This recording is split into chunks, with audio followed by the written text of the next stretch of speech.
That's what I'm most proud of, is how I show up when no one's looking.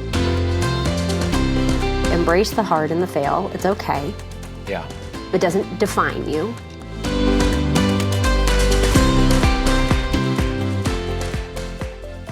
Real estate agents, welcome back to the RMG Agent Podcast. I'm your host, Reed Moore, here with my twinning co-host, Jake Bartlett. And you can always find all kinds of great things from us on rmgagentpodcast.com, as well as everywhere that you watch or listen to podcasts.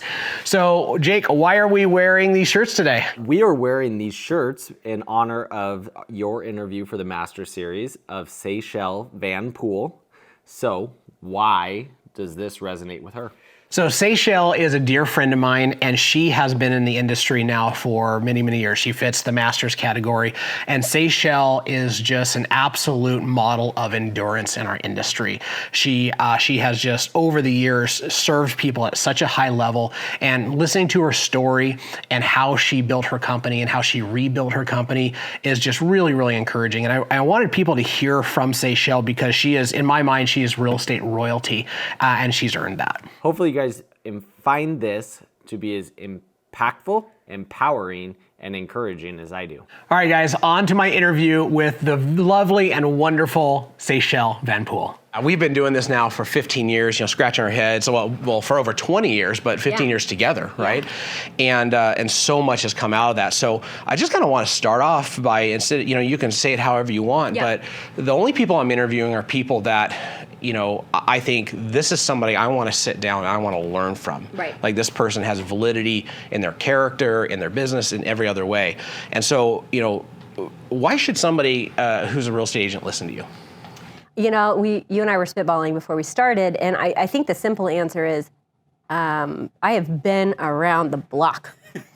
I circled it many times. I have fallen off my bike. I have hit the curb. I have face planted. In all reality, right? We sold 3,200 houses. We've, sold over $1 billion in real estate. We have investment properties. We've built several companies. But I think more than that, I've failed a lot, right? We all can talk about our successes and how awesome we are, but I actually think where you figure who you really are is when no one's looking and you're in the depths of the bottom of the crap, and you're just like, this is hard, and no one's here to dust me off, and I got to figure this out. And I think if you're lucky enough to be in this business 15 years, 20 years, you've seen some stuff. You've figured out who you are. Yes. And that's what I'm most proud of, is how I show up when no one's looking. And I think that carries over into all of our businesses and all of my business partnerships, is I want to show up as somebody of integrity and grit and creativity and with solutions in the hard.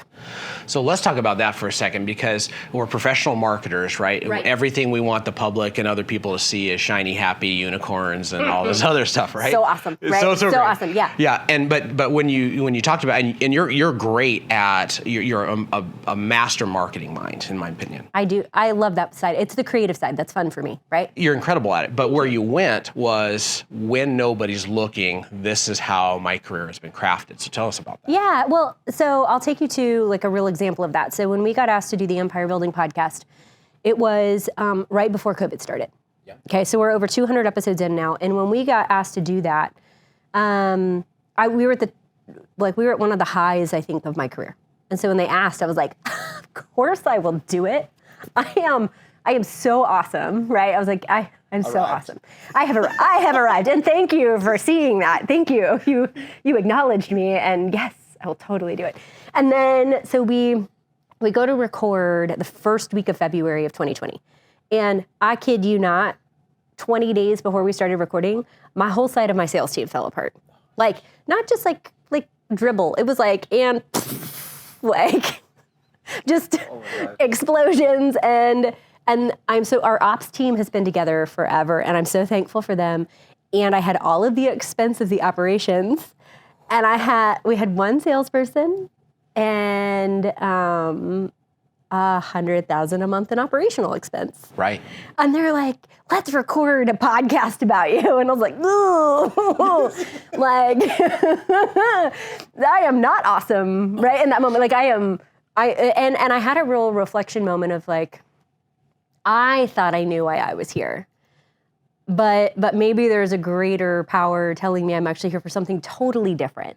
And then, like, as we start recording these episodes, right, we're now 200 in. For the first, I would say 3 years of recording those, we're in our 4th year right now. For the first 3 years of those, we were just like, hey, let's have fun with Seychelle getting kicked in the teeth. Like, I listened to some of those. I'm like, oh, again. Right? So what's going on in your life? Yeah. And I'm like, like, let's just like do all the hard, all of it at once. And I think would I like to go back and do that again? No, thank you.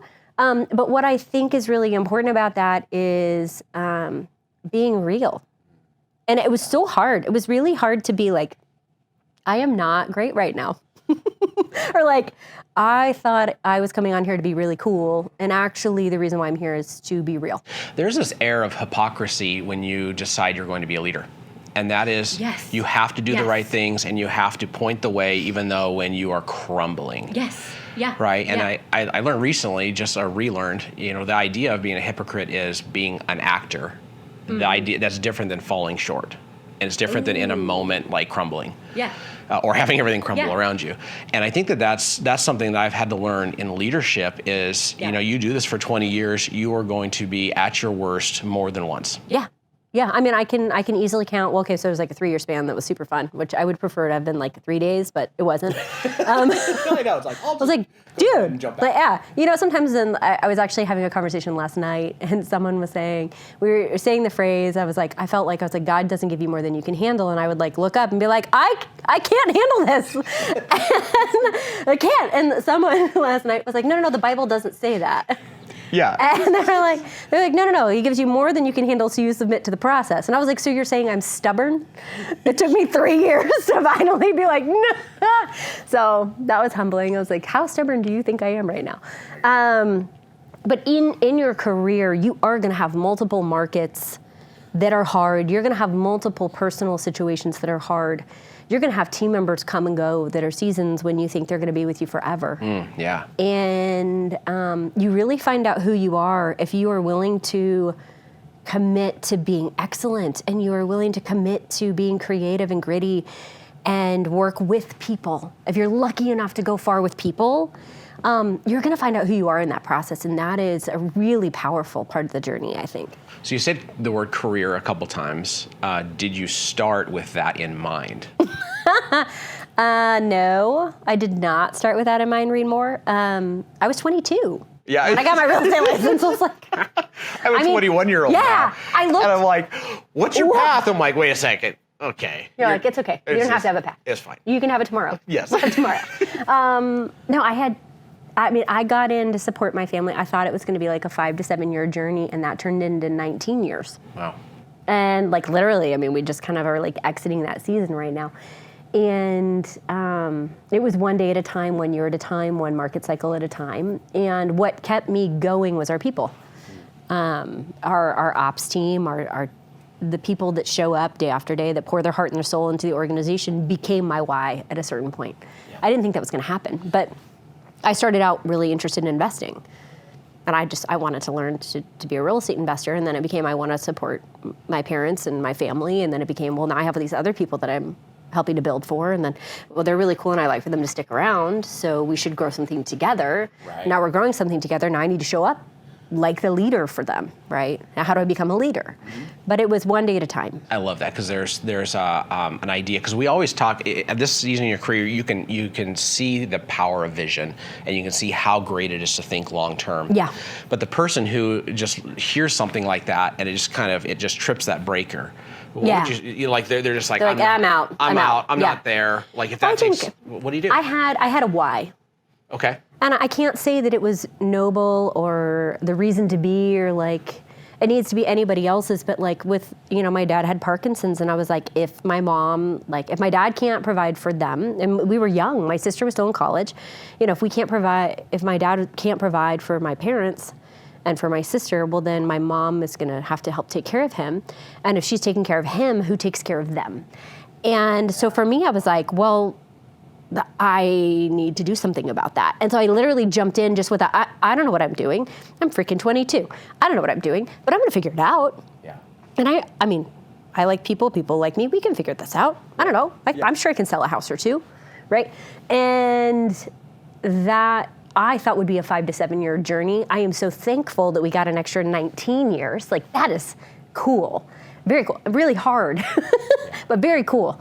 And so it was one day at a time, but my why was I want to provide for my family and I want to help take care of them.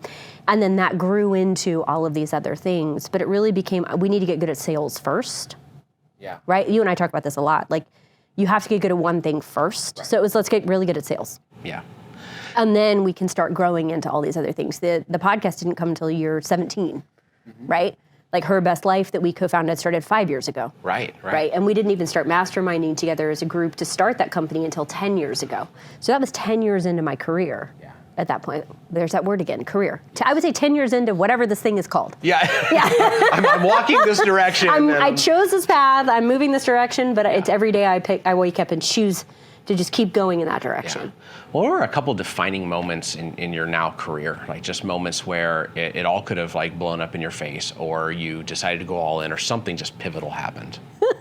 I mean, when the market first crashed in 2008 for us in Dallas, we had, my dad had a major health episode.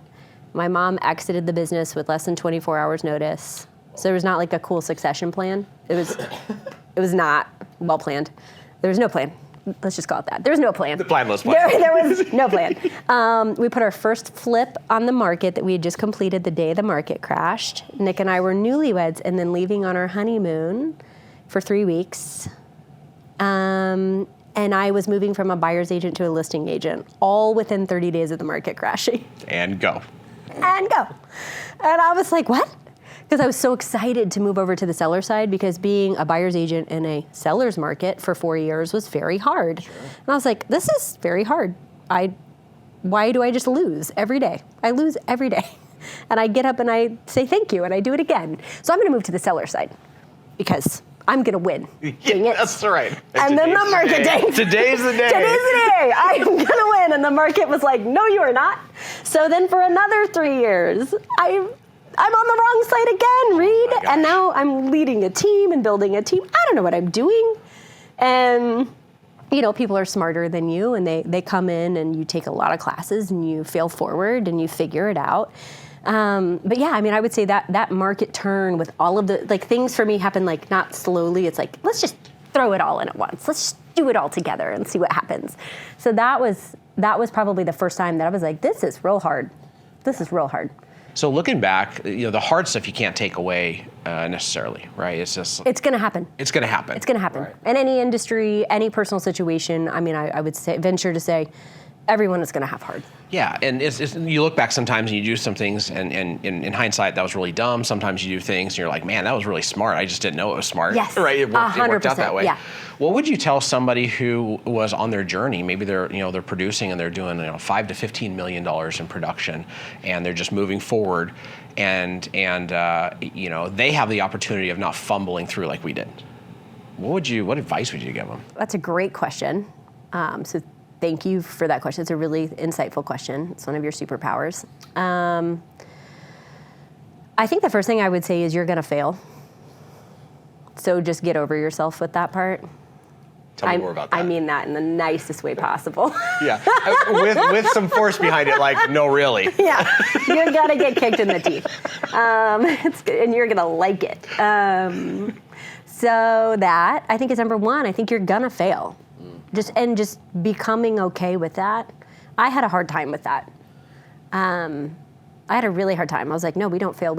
And maybe failure is not the right word, because when you do fail, I think my second immediate thought is we're going to figure this out. But there is an acknowledgement of a failure that I had a really hard time acknowledging, where I instead would fight against it. Mm-hmm. And I think the faster you embrace, like, that did not go as planned. Yeah. That was not fun. That hurt. I want to acknowledge that I had something blow up. Yeah. And that was hard. I think the faster you can acknowledge, that was a thing. I think the faster you can get to the second half of that, which is I'm going to learn from it. I think that's a superpower I have, is anytime I fail, I don't look and say, well, Reed left my team, so he's bad. Yeah. I said, well, read left. What was my DNA in that? What did I do to cause that situation? Oh my gosh. Where's my Yeah. ownership in that? Yeah. And what's my opportunity so that the next time something happens, I do better? Yeah. And I think if you're a $5 to $15 million producer, you're likely at a point that people are adding to either you're joining an organization Yeah. for leverage and to be around a culture and people, or you're likely adding support in some area of your life.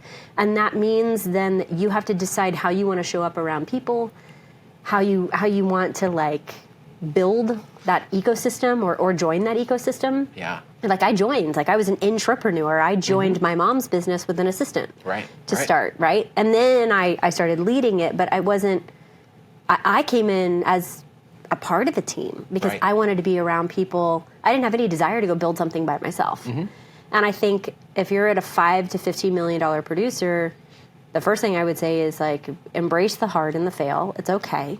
Yeah. It doesn't define you. Yeah. It doesn't mean you're good or bad or success or failure. It just means that was a not fun situation. Yeah. you had a result and it wasn't the result you wanted. Yeah. And that's okay. Yeah. And that's okay. Let's learn and grow from it, and then let's take steps to move forward and maybe not do that again. Yeah. Right? We'll do it Yeah. different next time. It strikes me that, with some of the other, people that have mastered this craft that I've talked to, there's personal responsibility that just keeps coming up over and over and over again, right? Yeah. And then the kind of the nuance of that I'm hearing from you is almost this, and along with that came ego, like we talked about ego a bit. You do have to get over your ego. Yeah. I have a really self-deprecating sense of humor, which is super helpful. Yes. Because I'm like, oh, yeah. Here I am again. Yeah. So great. So I think having a sense of humor about things helps, and especially if you can laugh at yourself, it helps even more. Yes. But yeah, for sure. There's almost like this element, and this is probably not the right way of saying it, but almost like a toxic positivity that can show up, which is just... Oh, interesting. That's an interesting way to phrase that. Right, and it's like I'm choosing to be positive, and the reality is you're actually choosing to not be in reality. Ooh. It doesn't have to do with having a positive mindset of what the future has. It's that I'm looking at this thing and I'm going to just not call it like it is. Interesting. I'm actually okay calling it what it is. But toxic positivity to me almost means like I'm in a delusional state. La la la la la la la. Yeah. Everything's great. Yeah. And I think, you think about like in the middle of 2020 to 2022, it was like, okay, your whole team falls apart. You have to rebuild it. COVID, you're homeschooling your kid. Your dad's health fails. Oh, then your parents' house floods. Then you, top to bottom, 4,700 square feet, super cool. Then they move in with you. They move into your bedroom, and then they don't leave. And then you move into the guest house, and then like what? Like, and then you have. I mean, it keeps going. You can't go through all of that and be delusional. Yeah. There's like this moment of, hey, I'm not okay. And then the next thing is like, I need to be okay again. Yes, like I don't have time to not be okay, right? But this is not okay, right? Like, and I think you and I talked several times during that process where I was like, this is not cool. Yeah. But this is what it is. Yeah. Like, and we're in reality with like, this is not fun. Yeah. But it's still what it is. And I think I would just to finish that thought, like my dad taught me two things, which is like with Parkinson's, you cannot control your diagnosis, period. There's no cure. But what you can control is the actions that you take and the attitude you keep. And so with him, watching him every day, like get up and work out 6 days a week, like speech therapy, swallow therapy, like all these things, I'm like, well, shoot, if he can do that, this is nothing. Yeah. This is nothing. Yeah, yeah. So I don't know if it's like a delusional state, but I think it's a choice of like, okay, this you get to acknowledge it. Sure, that was hard. Yeah. Let's talk about it. Yeah. That was hard. But you get like 30 seconds, and then we're going to do something about it. Yes. We're not going to just sit there forever. Yeah. I remember just, when so many of us kind of started coming together in relationship, a lot of that was we're all scratching our heads trying to figure out how to do this thing, yes. Right? Yes. And there's this feeling. And you guys had like 4 young kids. Oh, yeah. And our world was horrible. Like everything was just the worst. Like we were going through that whole season and you're like deer in the headlights. Yeah. And you get to this place where if I don't tell people I'm not okay, nobody knows to help. And that's this very vulnerable thing of, if I'm going to be doing this for 20 years and I'm going to be of service to my people and my clients and others, I actually can't just be going alone. Ooh, that's good. You know, the other mental image I've had a lot the last year is, so you've seen the movie Jaws, right? And I'm like dating myself. Oh, yeah. Okay, so you've seen the movie Jaws. As soon as you said we're in this business for 20 years, it's like, okay. Yeah. So we're old. That's cool. When someone's drowning in Jaws, what do? They're like, help, help. Like they're like floating and screaming, and it's like very dramatic. Yes. But when someone actually drowns, it's silent. And to your point, I think the stronger someone is as a leader, the more silent they drown. Number one, they're treading. Like they're not going to go under unless they have put every amount of energy and effort into it. Yeah. So they're not going underwater unless like they are completely exhausted. Like every muscle is cramped up, right? They're fighting for everything in that water. And then they slip, right? So to your point, like if you're a strong leader and you're in any career long enough, you have got to build a group around you that you feel safe enough that you can raise your hand and be like, not okay. Yes. I am not okay right now. Yeah. Gosh, that's so good. Just thinking about, and that's hard too. Like there's that moment you're looking around. I remember for the first few years of really building my business, everybody I saw was so much farther, like they were unapproachable. Did you feel like you had imposter syndrome a little bit? I felt like I was like, I'm not worthy. I don't know how to do this. Yeah, I would actually just not approach people because... Really? Brian Combs was one of them. Do you remember Brian? He was a bold instructor, and he was always wearing a three-piece suit. Yeah. He was just dialed. Very fancy. He was my bold instructor, and he was like on point, right? The whole thing. And I would not even talk to him because he was so out of my league. And one day, he picks up the phone. I don't even know how he got my number. He calls me. He's like, Reed. I'm like, hi, who's this? This is Brian Combs, right? I'm like, oh, hi. He knows me. He's like, hey, I'm going to this coaching skills camp, and I know you're going too. You want to stay with me and a buddy? And like instantly, I was like, whoa, what? You're like, I am awesome. I am awesome. I was like, this is amazing. And then I spent some time with him. I'm like, he's a normal guy. Yes. And I told him this story, like, dude, I couldn't approach you for all this time, and he dropped me the line, like, oh, that's you're judging your insides by my outsides. Ooh. And I'm like, gosh. Ooh, that's good. Yeah. Like, there it is, right? Yeah, there it is. Well, we all have struggles, and I think a cool part about our business is we are in a people business. Yeah. Whether it's solving a real estate problem or an investing problem or a hiring problem, it's a people business. And what I think my favorite part about being anywhere in the real estate space is I get to be really curious about people. I get to be curious about their problems. I get to help be a part of the solution. Sometimes I am, sometimes I'm not. Sure. I'll tell you both. Right. But like I get to be a connector. I get to learn about what makes people tick and motivates them, and that's so fun. Yeah. That's so fun. And yes, the house is pretty or whatever, but like I want to know about you and where you're trying to go and what your motivation is, whether it's a business owner or an attorney or a business partner or a friend. Like that part's really fun for me. And I could do that part all day. So with that, right, there's a lot of times like an underlying superpowers, right? What, putting false humility aside, what would you say is or are your superpowers? Yeah, it's taken me a long time to embrace it. I think the first one is connectivity. Okay, what does that mean? I have a very strong memory for what people do well or have experienced. I really like deep conversations. Like I would rather go have a dinner with 2 or 3 people and have a really vulnerable conversation than go to a party with 100 people. Yeah. All day. Like yesterday, I literally ate so much food.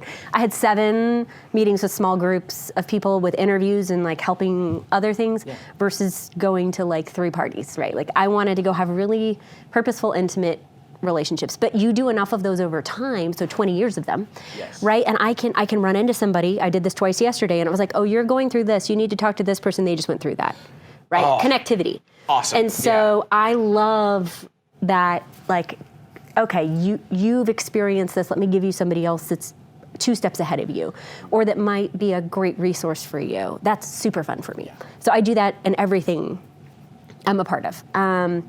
I think something I discovered later was I didn't grow up understanding how to deal with confrontation and hard conversations. Okay. I'm from Texas. I went to charm school twice because I didn't do well the first time.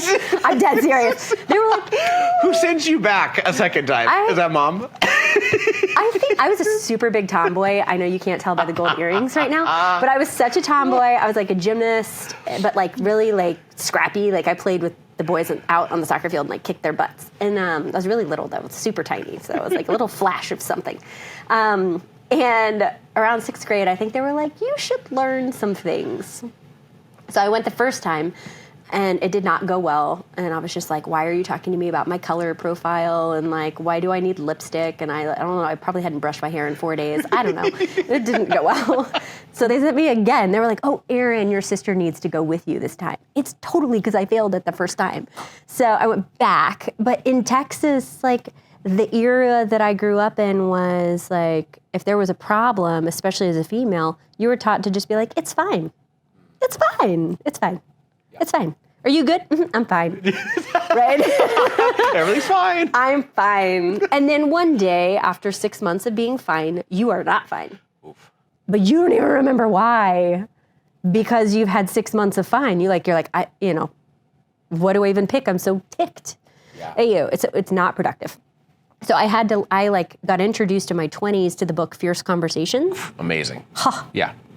Like, I've read that book probably 7 times. It changed my entire life. Oh, yeah. And the idea of relationships succeed or fail slowly and then suddenly, one conversation at a time, missed or had, right? Oh, yeah. My brain was just like, oh my gosh, I don't have to be afraid of these bad conversations. I don't have to wait until they build to the point that the relationship breaks. Yeah. Yeah. I don't have to do that. And the idea of like learning how to express yourself, and my husband Nick, I think, is really amazing with emotional intelligence. And so he really taught me that phrase of like, hey Reed, when you did X, it made me feel this way, right? Yeah. And the future, could you do blah, blah, blah. But actually what that has turned into is having extreme focus on that over the last 15 years. I actually really enjoy the weird, sticky conversations now as a superpower. Isn't that weird? Yeah. Yeah. Like, I'm like, ooh, let's talk about the hard stuff. Like, what are you really ticked at me for? Let's talk about it. Yeah. Those things they're hyper relevant. Yeah. Right? It's funny because, the old saying, don't talk about religion or politics, right? Mm-hmm. That's a little bit code for don't talk about anything that's actually of substance or important. And the older I get, the more I don't have time for anything but that. Yeah. Yeah. I just am not interested. Yep. And so I find great joy with like if I were to go back and have like a fourth career or whatever you want to call it, I probably would be a mediator.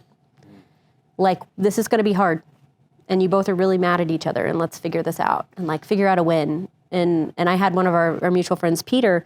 He and I were working through with one of the companies like a really hard situation where there were a lot of people that were at odds and really angry with each other. And I actually got brought in as like a friend to everyone, but like I became the mediator in the situation, and nobody got 100% of what they wanted, but they all felt like they were heard and treated fairly in the process. That's amazing. And so it's a weird, and I really enjoyed it. That's weird. Yeah. Like, my 6th grade self would not have enjoyed that. Yeah. At charm school. But so that's a weird superpower. And I think if you combine the desire for connectivity with the desire to be vulnerable and in the hard, that's where that probably lines up really well. And I think I have an intuition on how to deliver hard information in a loving way. Mm. Like, I'm not going to like be cryptic about it, but I'm going to say hard stuff to you in a caring, respectful, loving way so that you can receive it. Yeah. That's amazing. And just to find people in your life, I've found that I work so hard to not create a power gap around me, right? So tell me more about that. So a power gap is when people won't approach you. Okay. Right? Like, you're unapproachable. You are extremely unapproachable. I've been meaning to talk to you about this. Is it the beard? To be honest. It's the beard. I think if we just do a race stripe. Yeah. Or here, some chops. It will make it more approachable. It's like a clown. People are scared of clowns too, you know that. Right? No, you're one of the most approachable people I know. So I could see that you work very hard to create that. Yes. I appreciate that. And when you're leading anything, the fact that you are the leader creates kind of a level of God power that you have. Yes. So as approachable as you work to be, the position that you hold is not approachable. Agreed. Right? Agreed. How do you deal in your world with trying to bridge that gap? For me, I work really hard on it and still fail often. Yeah, I mean, so we hired like our new sales team, right, on the sales side, and like several of them would call me their boss. Yeah. And I was like, It feels weird. who are they talking about? Like, what? What? I mean, I guess I can be bossy, but like, I don't know, I've never been called that. Like, literally, my whole life, I've never been called a boss. I was like, I don't know what to do with that word. But to your point, like that was a perception of a position, right, of power. And I had always worked really hard to build a collaborative environment. And so they were like, well, if you tell me to do something, I'm going to do it. And it was that like, whoa, like, hold on. Yeah, this is You're going to do bad. something because you want to do it, not because I want you to do it. Like, and I don't want to hire people that want to do things because I'm telling them to do anything. Yeah. I want to hire people that want to do things because that is the highest and best natural route for them to go, and we're in alignment around that. Yeah. My job is just to hold up a mirror and show you what you want and show you the path to get there. My job is not to tell you what to do. Yeah. Period. End of story. Yeah. And so I think as a leader, if you choose to lead that way, that is not lead by management, that's leading by consulting and motivation, right? And curiosity, then the power gap looks different. I think also inviting feedback, something we're getting ready to do, because for the first time in a long time, I've hired a director of sales, right, or like a mini CEO in our organization for the first time in like 4 years. And I'm very mindful that when I failed as a leader the last time our team blew up, I had two big mistakes that I made. Number one was all of our leading indicators said we were crushing it, and we were. And on our weekly meetings, instead of really digging into different parts of the business and investigating it each week, I started saying, hey, Reed, are you good? Do you need anything from me? Nope. Okay, I'm good too. Right. And then the next week, hey, Reed, numbers look great. You good? Yep, I'm good too. And every week we moved 1 degree apart because it was a missed conversation. It was a missed opportunity. And within 6 months, we had each moved 24 weeks apart. So we were 50 degrees apart. Yeah. Right? Yeah. That's like in a 360. That's a big part of a. We're going different directions. That's a big part, right? Our compasses are pointing in totally different directions, and I didn't realize it. So I can't skip when we're doing great. I can't skip on like the investigating still and being curious and reinventing. We can't get complacent in that. And I think the other thing to be approachable is we're going to be doing 360 peer reviews. And business reviews once a quarter. Yeah, I love that, and that is super painful, but it's great. I'm actually okay with the hard. I'm okay with the hard. Yeah. So but if I don't know, we can't fix it. So we got to know. Yeah. And being approachable is part of that. But I think also just being able to have like anonymous feedback. Yeah. It gives a safe space that if somebody doesn't quite feel that confidence to be able to say that to you, they can say it in a review anonymously, and we can still fix it. One of the blind spots that I have, and I think other leaders share this, is we tend to be maybe low maintenance friends. And what I mean by that is like I can see you once a year and we just bam, like we're like here we are, we're off, right? And so then I take that into my relationship. So when somebody in the business says I'm good, I'm like, cool, high five, see you next year. Yeah, right? 100%. Yeah. The issue is this is a friendship, and I'm yoked together with this person building a life together. Yes. And those are very different things. Yes, and we can confuse the two sometimes too. Yes. Yeah. Yeah. So I default to low maintenance, which actually means Is that also word for abandonment? yeah.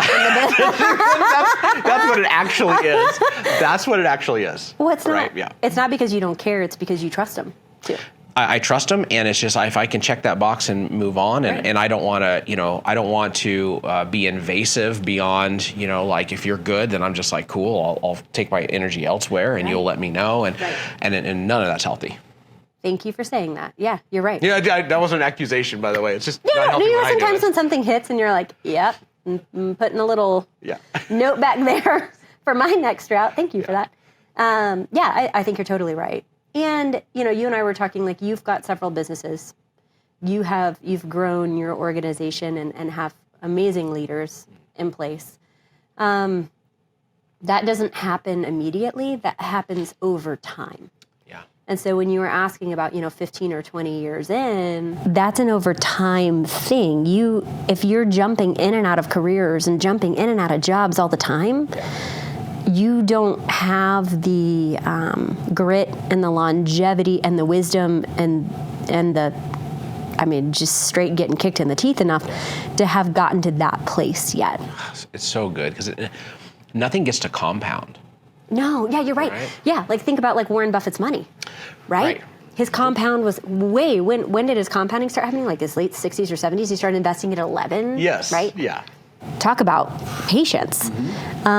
Those relationships compound too. And I think you also have seasons. And with people especially, I think my ops team would tell you, sometimes I'm too patient with people.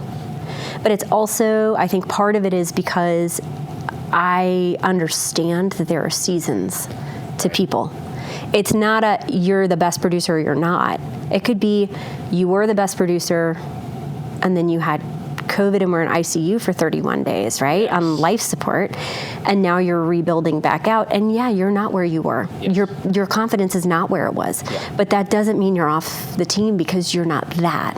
We got to help you rebuild back. It's such a mastery level nuance because when we're teaching from a stage or when you're hearing somebody from a stage, it's so in or out. Standards are standards. Standards and this and that and the other thing. And I'm yeah, but for what cause?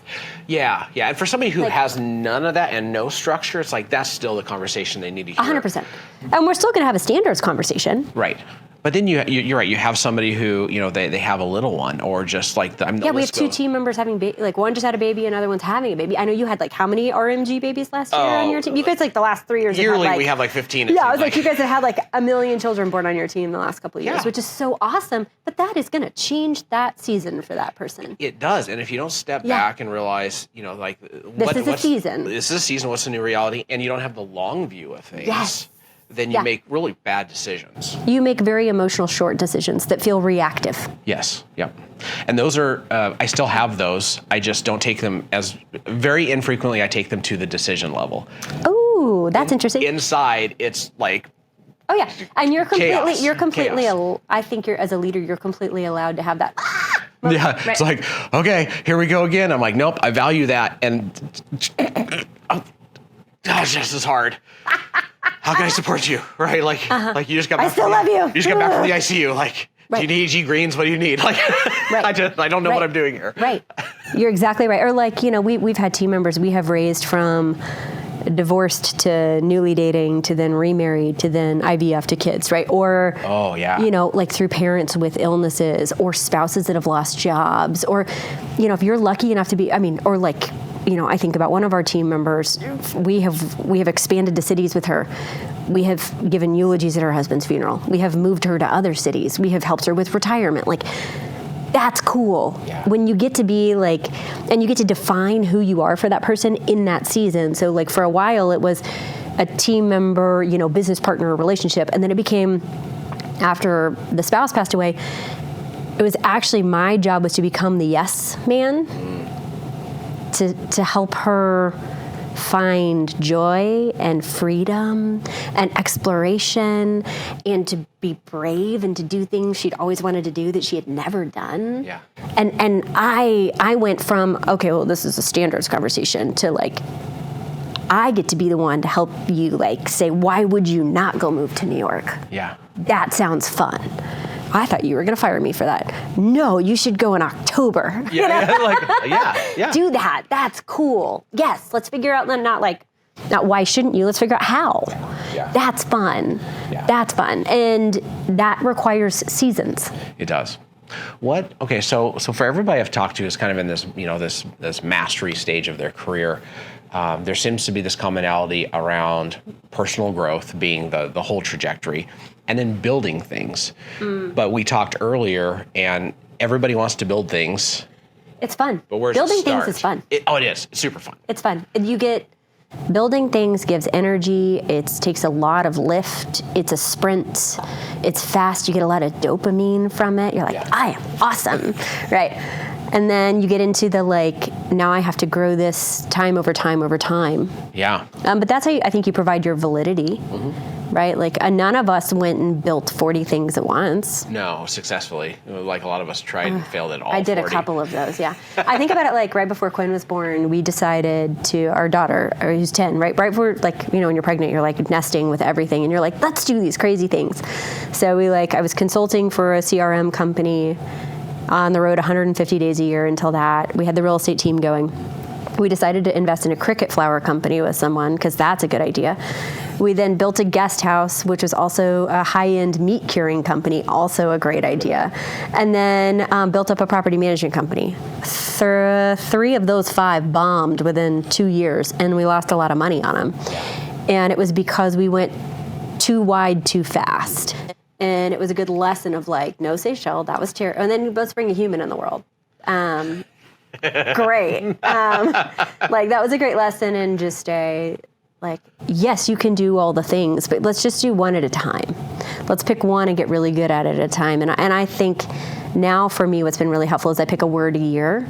So like last year, my word was boundaries and learning how to set them, protect my time. This year, my word is maximize.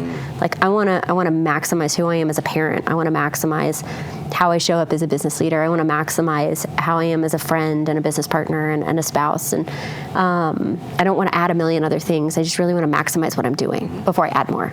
And I think when you're new in your career, or you get to a certain plateau, the question I would look back first is to say, am I maximizing all that I can be doing before I go chase that shiny object?